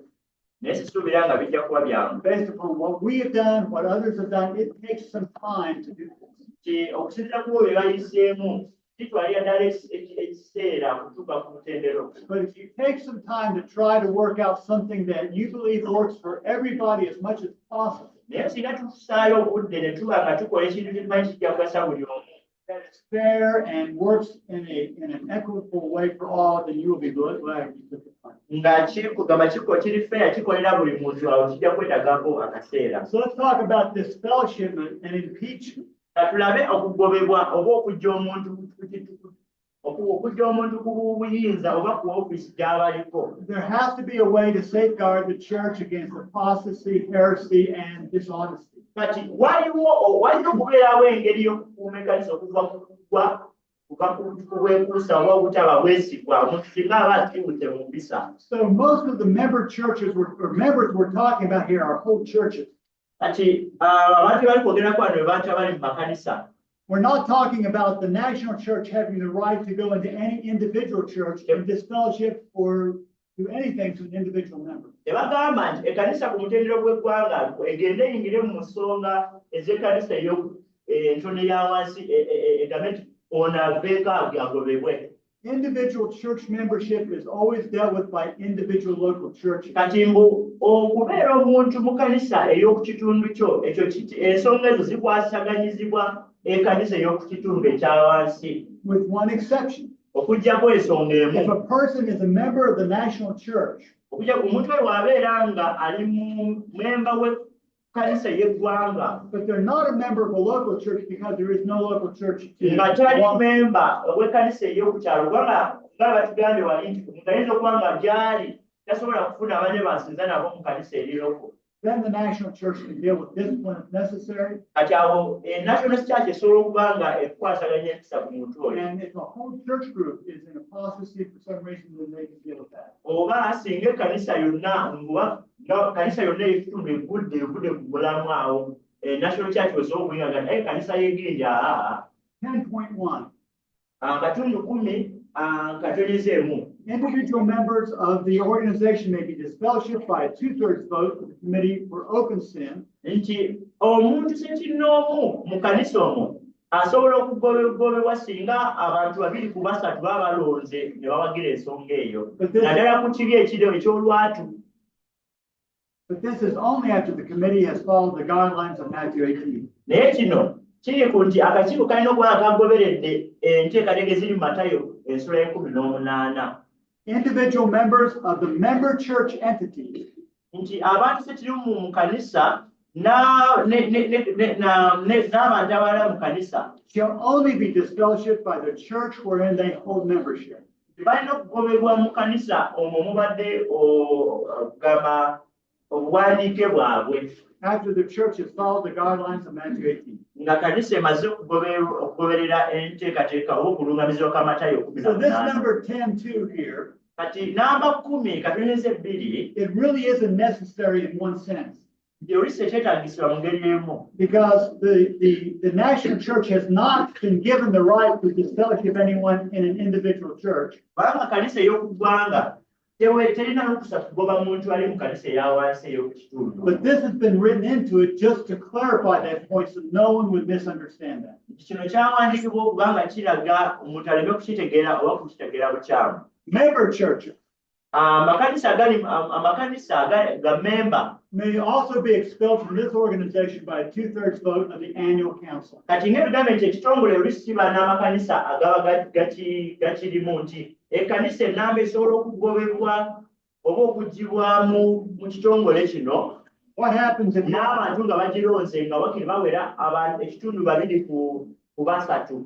Ndowooza mwitegeera engamba 2 ku 3 kitegeeza abantu balina okuba nga bakkiriza ono nga yenka yasigaddeyo. what happens if you have a bad officer? Kiki ekibaawo nga mulina omukozi mubi? Officers of the organization may be impeached by a 2/3 vote of the committee. Nti bano abaweereza abalina empisa embi bayinza okugobebwa singa era abantu 2 ku 3 mu komiti nga bakkiriza. Not only officers, but members of the committee may be impeached by a 2/3 vote of the committee. Naye si b'ofisa bokka nga bano batwejjala baani batya naye n'abo abali mu kakiiko bayinza okugobebwa singa baba basiiwuse mu mpisa naye nga balonze bwe batyo. Not including the member being considered. Nga totaddeeko ensonga Not including the member being considered. They don't get the vote. Nga totaddeeko oyo ate gwe bali kugoba kubanga baba nga gugulugoba gwe toyinza ate kulonda. So if I'm a bad officer, Kati muye they don't like what I'm doing, bw'abeera nga yeeyisa bubi nga bamuwa obuvunaanyizibwa naye nga alina empisa ebi yeeyisa bubi 2/3 of them can vote me out of office and off the committee. bali banne basobola okumukutuuza ne bamulonda okumujja ku kifo ekyo nga nababa nga bawera 2 ku 3. Okay, last point, number 11, fundamental principle. Kati akatundu akasembayo fundamental principles Very similar to local church principles. zifaananira ddala era ng'ez'ekkanisa eya wansi. We believe the Bible is our creed and that new life does not contradict or undermine the foundation or pillars of our faith revealed in the Word of God. Tukkiriza nti Bayibuli kye tugamba kakalombolombo kaffe ka Bayibuli era nti omusana omupya bwe gujja tegukontana n'emisingi eziriwo Mukama ze yatuwa. The 1889 fundamental principles of the Seventh-day Adventists clearly define the well-defined points of our faith. Nti emisingi egya 1889 ez'olu-Seventh-day ziragira ddala oba zogerera ddala ku kukkiriza kwaffe. So again, the Bible is our creed, Era nga tukiddamu nti Bayibuli but these other points of kalombolombo faith, ke tugoberera. they just help to explain what we already believe Kati about the Bible. emisingi gyo giyambako kunnyonnyola ebiri mu muti Now, Bible. because of some specific things in America, naye olw'ensonga ezimu eziri mu ggwanga lya Amerika we've added another paragraph or another section. baayongerako akatundu akalala awo. If the first section is understood properly, we don't need the second. Ensonga oba nga etegeererwa bulungi tulaga yakubiri But so there's no confusion. waleme kubeerawo kutabuka. In fact, if we just took these first 6 words right here, or 7, we believe the Bible is our creed. Singa tutwala ebyo ebigambo ebisookawo tutukkiriza Bayibuli ensibuko y'okukkiriza kwaffe. That's all we need. Ekyo kyokka kimala. But just to make sure things are clear, Naye kubanga twongera okukaniza ebintu bibeere birambulukufu, we added a couple more points. baayongerako ensonga ezimu awo. We believe all people, Tukkiriza nti abantu bonna including the unborn from conception and onward, n'abo abatannaba kuzaalibwa abali mu lubuto, are endowed by their Creator with inalienable rights, nti Mukama Katonda yabawa eddembe lyabwe Therefore, we oppose the violation of a person's rights kale tuwakanya okuba ng'omuntu yenna eddembe eririnyirirwa through means such as, but not limited to, mu nsonga nga zino naye nga sikoma ku ekyo kyokka the taking of life of the unborn from abortion. okuggyamu olubuto oba okukutta omwana tanaba kusaalibwa n'omuggyamu. The Bible says we're not to murder. Bayibuli egamba tetuttanga. I believe that when a woman has an abortion, a child is murdered. Tukkiriza nti omukazi waba ng'ali lubuto Sadly, agenda mu lusoga. sadly, not everyone believes that today. Waba ali lubuto omwana oyo aba mulamu kale si kirungi But kumuggyamu. we wanted to make sure people knew that we believe that. Naye twagala tukakase nti abantu bamanye naffe tukkiriza ekyo ekintu Compulsory vaccination. oba okugemesebwa okwolukako oba okwoluwase. We stand against compulsory vaccination. Tuwakanya omuze ogw'okukaka abantu okugemesebwa. It's probably different in your country, Eno tumanya kyanjawulo mu ggwanga yaffe but in our country, naye mu Amerika people were being put out of their jobs if they would not be abantu vaccinated. bagobeddwa mu mirimu olw'okwayagala okugemesebwa. They were being put out of offices as county officials and city officials. Ne babagoba mu mayofisi ge baali balina olw'okwayagala okugemesebwa. And sometimes when you go to a court, Oluusi bw'ogenda mu kkooti even in America, ne mu Amerika eyo where the individual's right is supposed to be supreme, ng'ate buli mu Amerika tukimanyi nti eddembe ly'omuntu litunulwako nnyo okusinga ebirala. and you say, well, how about Seventh-day Adventists? I don't believe in this vaccination. N'ogenda n'ogamba nti nze ndi musebenzi tesikirizibwa mu kugemesebwa kuno. They will say, well, does your church have an official position? Bagamba nti kanisa yo eyogera ki ku nsonga eno. And we can say, we have an official position. Ne tugamba nti ffenna ffe tulina ensonga ffe gye twogera. Olagayo ekyo We have official position against abortion. n'ogamba nti ffe tetukkiriziganya nga nsonga ya kuggyamu mbuto. When I was still in conference ministry, Nga tukyali mu buweereza buno, and I was talking with my conference president before I got fired, yali ayogera ne mukulembeze wa konferensi nga tebanamugoba munomino. and I was discussing with him problems in Israel. Yali ayogera naye ebizibu mu Isirayiri. And I know he was like Ahab looking at me saying, art thou the troubler of Israel? Era amanyi nti ono yali amutunulira nga Akabu yatunulira Eriya nti gwe atawaanya Isirayiri. But I told him, Naye yamugamba I said, it's an abomination kya muzizo, that we have abortions in Adventist hospitals. kya muzizo okubeera nga mu malwaliro g'Abadiventi bajjamu namwe embuto. And his response was, Era yaddamu nti well, I am proud to belong to a church that gives a woman a choice. ngamba yenyumiriza mu kanisa ew'omukazi eddembe lye. And I said, well, I'm ashamed to belong to a church that doesn't give the child a choice. Ye n'amugamba nti nze nswala nnyo okubeera mu kanisa etaba mwana muto ali mu lubuto ddembe. But we have here in a very definitive way a statement that says that we are officially against abortion. Naye wano tulina ekiwandiiko ekigamba nti ffe nga kanisa tuwakanya oba tetukkiriziganya na kyakuggyamu mbuto. We are against compulsory vaccination Tuwakanya eky'okuba ng'okaka omuntu okugemesebwa or other compulsory medical treatments or procedures oba engeri yonna eyinza okuba ey'obujjanjabi naye nga yalukako. We are against compulsory religious mandates or laws. Oba tuwakanya ekyokuba nga wabeerawo amateeka g'ebyeddiini naye nga bagakaka bukasi ku muntu. We're all for law and order.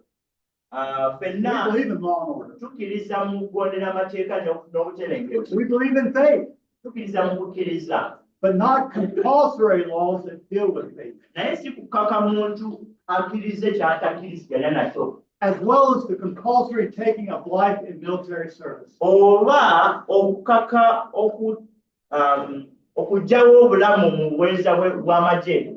You see, in the United States right now, Mu Amerika kati you do not have to join the military service. tolina kuyingira amagye.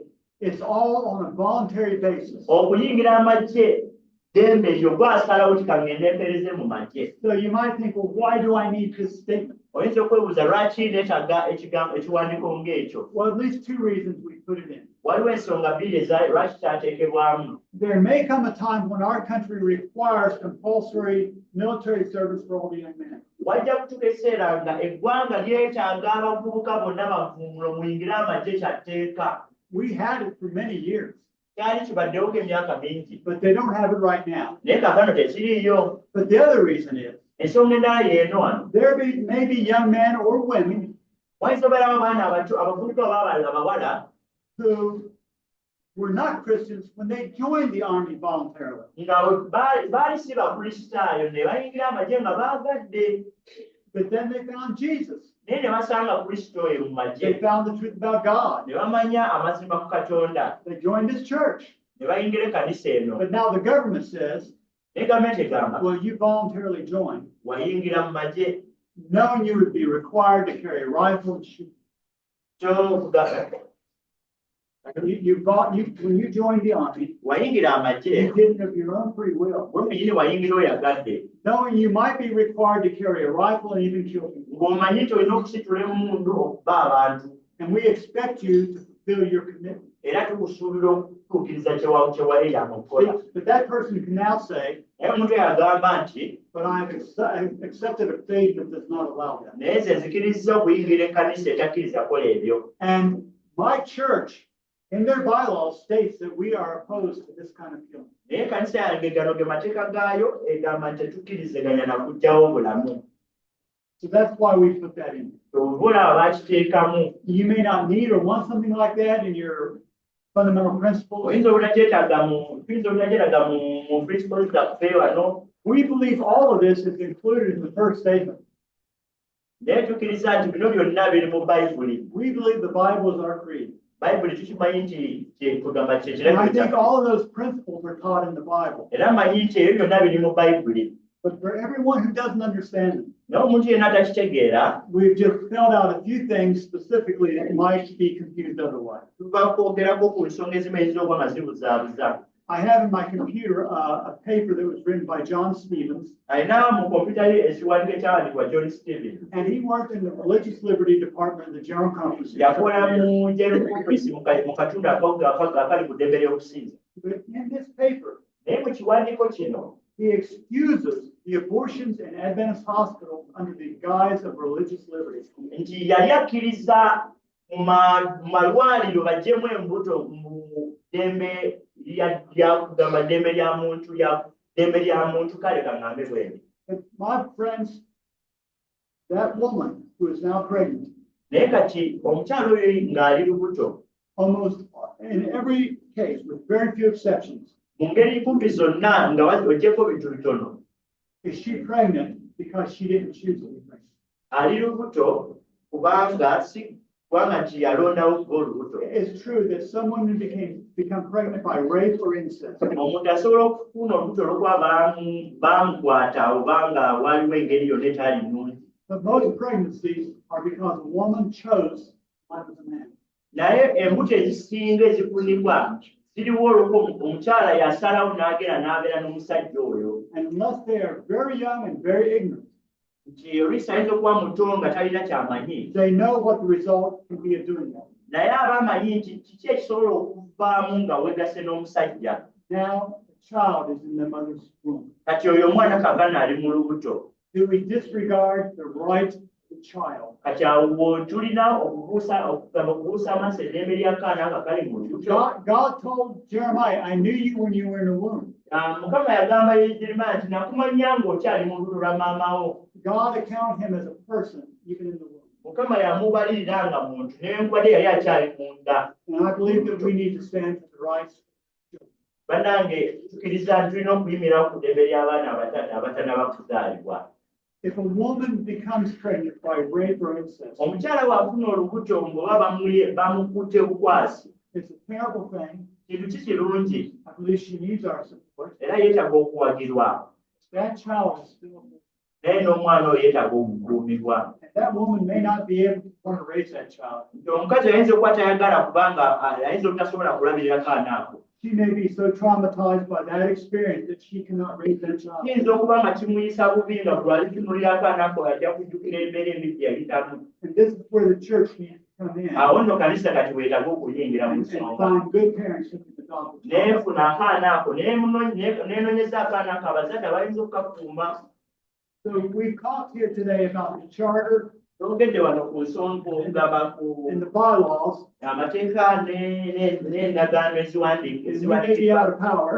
amasanzi ndowooza enkuba ezze. But in the things you can remember, because I can't show it right now. Naye ku bintu ebisobola okujjukira oba tekyasobola bitimba. Do you have any questions about this? Because I think this is what, as a group, really affects you the most. Waliwo ekibuuzo kyonna kubanga kati nga abantu bino bali ebizoobwa ebitukwatako. And again, Ben has the files. He can give you these files that you can print these out and you can study them. You can look at them. Owooluganda Beeni alina ebiwandiiko bino oba obyagadde ojja n'akuwa n'ogenda n'obifulumya n'obisoma bulungi n'ofuna okusiima. You can totally discard them.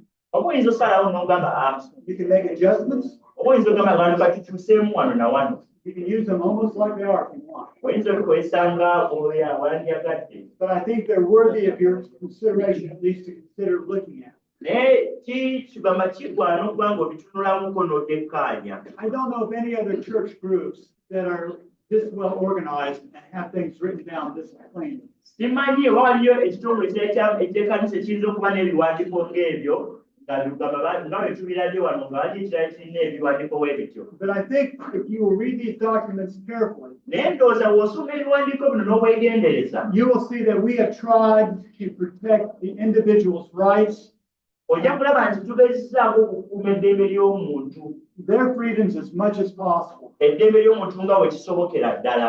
But it cannot be denied Naye tekisobola kwegaanibwa that each individual does have a responsibility to the church at large. nti buli muntu alina obuvunaanyizibwa ku kanisa yonna.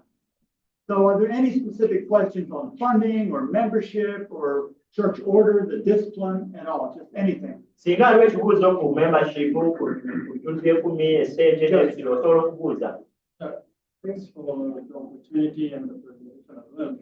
Because it is very complicated and it is as well as important. And I hope, if I do remember when I shared a little bit of it, I would like to bring it out. Brother Colin. I was trying to sort out because the rain is coming and my clothes are. Oh. I was saying somebody to rescue my rescue because I'm afraid to get something to rest tomorrow. We do understand. My point is, it is on the fundamentals. Nti ali kubuuza nti ensonga emu gyali kubuuza eri ku bisimbi. With my personal knowledge, it is not all of the present first believers that have the same understanding when it comes to the infinite Kale agamba nti si buli muntu bwetuyinza ogamba nti wa president Ruth nti ategeera bulungi ebisingi gino egya 1889. especially when it comes to the issues concerning the Spirit of God. Naddala bwe kituuka ku nsonga ekikwatagana ku mwoyo wa Let Mukama. me ask you this. How defined is the fundamental on the Spirit of God?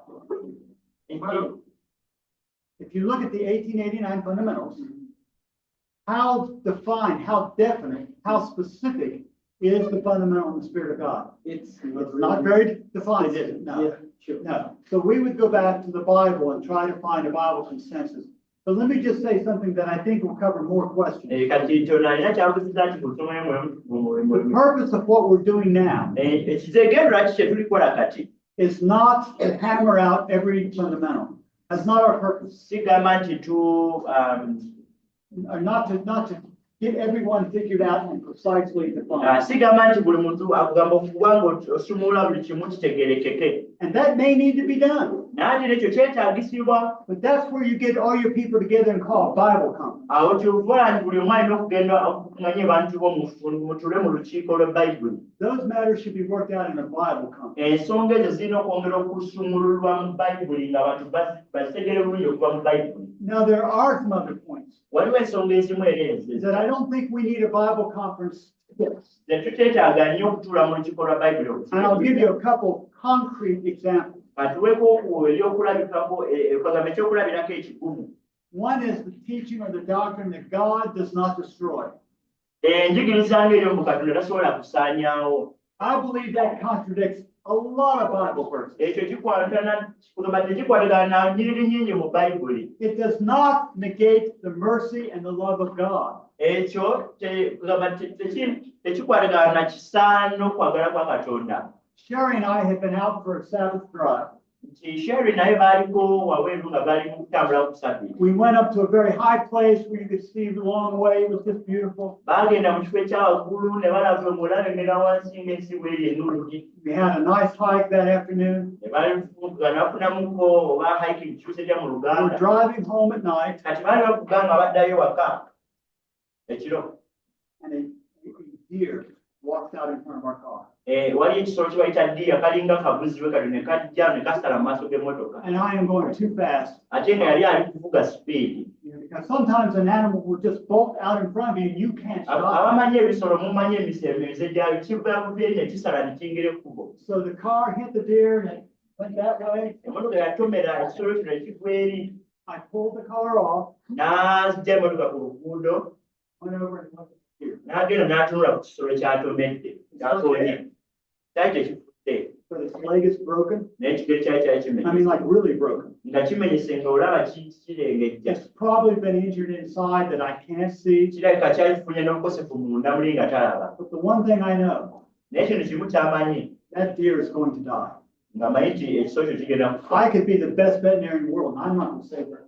Ayinza okuba nga yali amanyi okujjanja ebisolo obulungi naye nga tayinza kulokola kisolo kino. I could look at that deer N'akitunuulira and I could say, oh, you poor thing. agamba mbi kitonde I'm so kyattu sorry you're suffering. sonyiwa kubanga oli kubonaabona.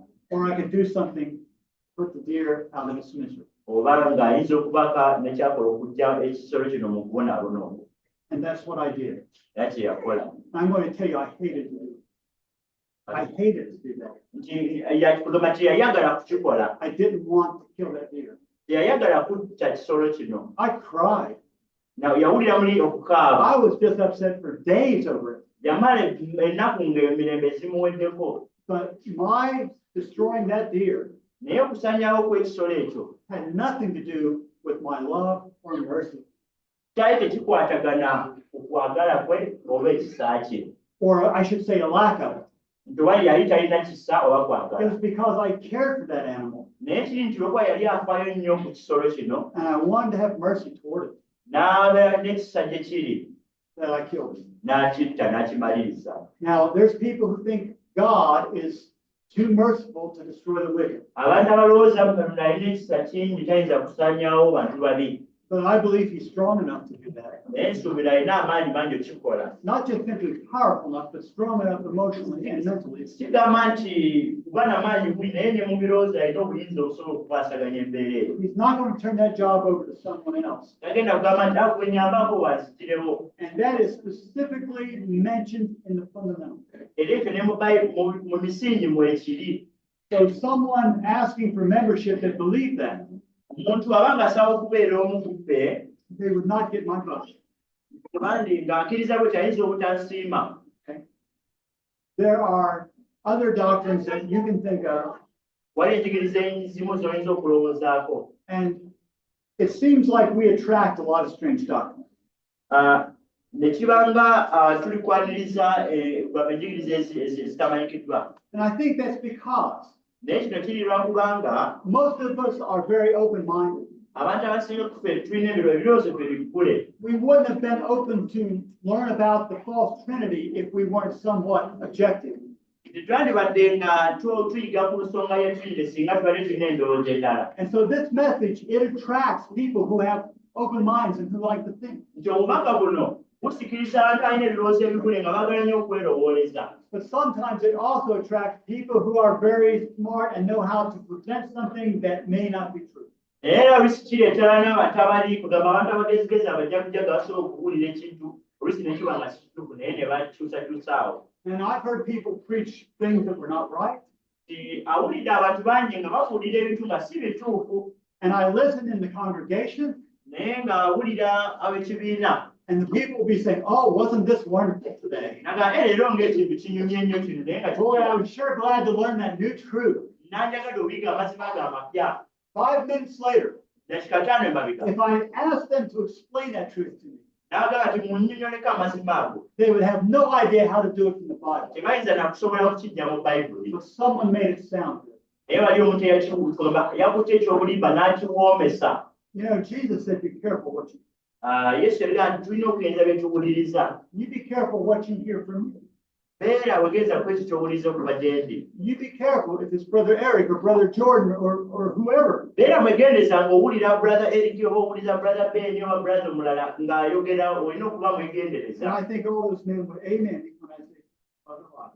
Era nti yaliga nti amina singa tuba tumugezesa ne Bayibuli.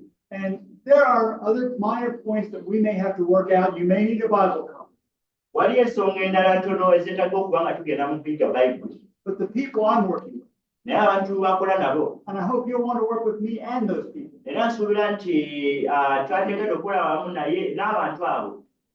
We have decided that the best common place to unite in is in those 1889 fundamentals.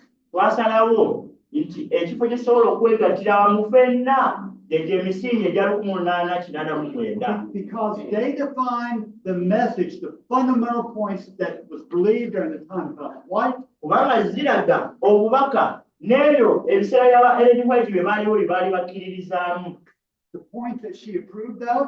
Ekintu kye yakakasa. I'm going to read you a statement.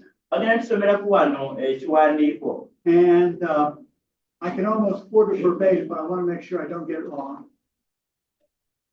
It's in volume 4 of the testimonies, Volume 4 oba 40. page 595 in paragraph 4. 595 paragraph eyokuna.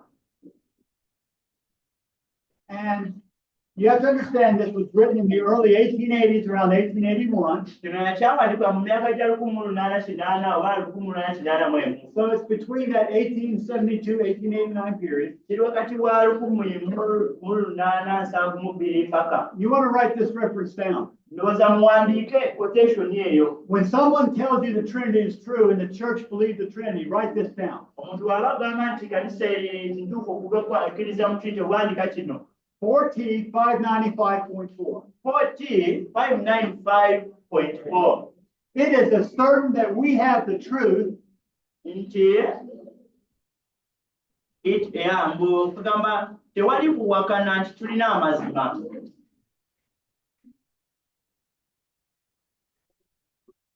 Eba 4T 595.4. It is asserting that we have the truth as that God lives. Kama tekibaganya nti tulina amazima nti Katonda waali. How certain is it that God lives?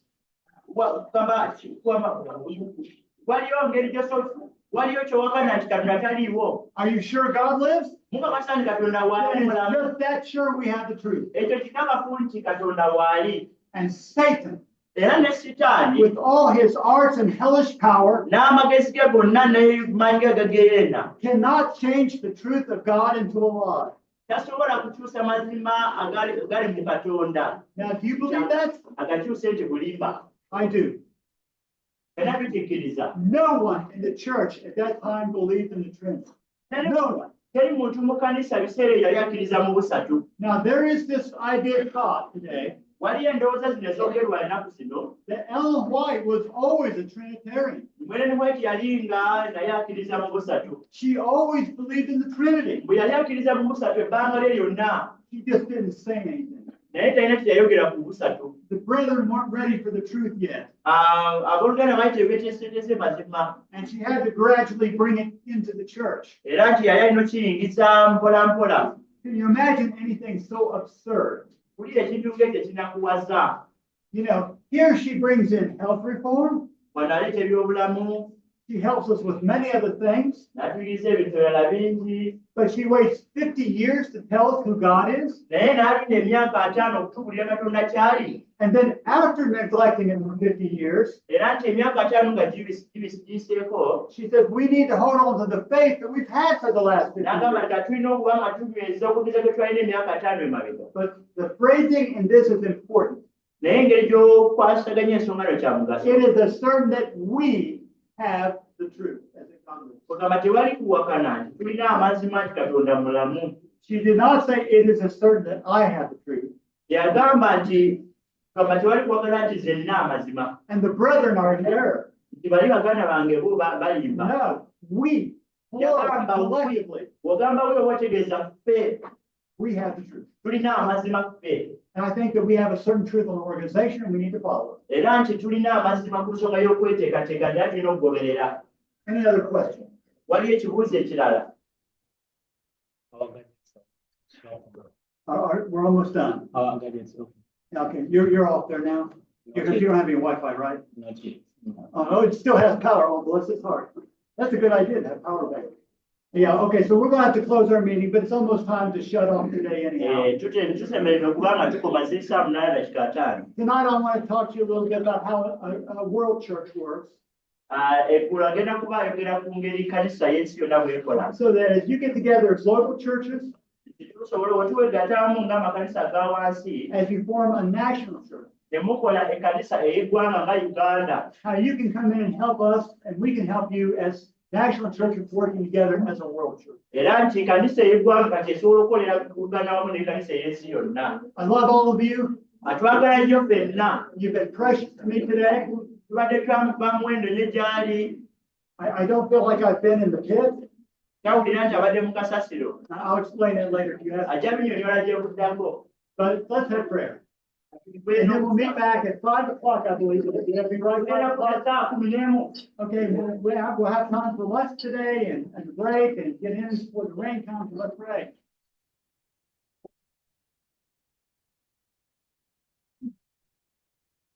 Father in heaven, we love you. We love your way. We thank you for being so good to us. And we pray that you will please bless your people now as we come together to organize and to be a body, a marching group that works together in unison. And we ask, Father, that the questions that we have, the differences that we have, you'll give us wisdom on how to answer them, to work through them, to be patient with one another, know that you have a purpose for us as a people and not just individuals. Individuals, of course, but people as a group. So I thank you in Jesus' name. Amen.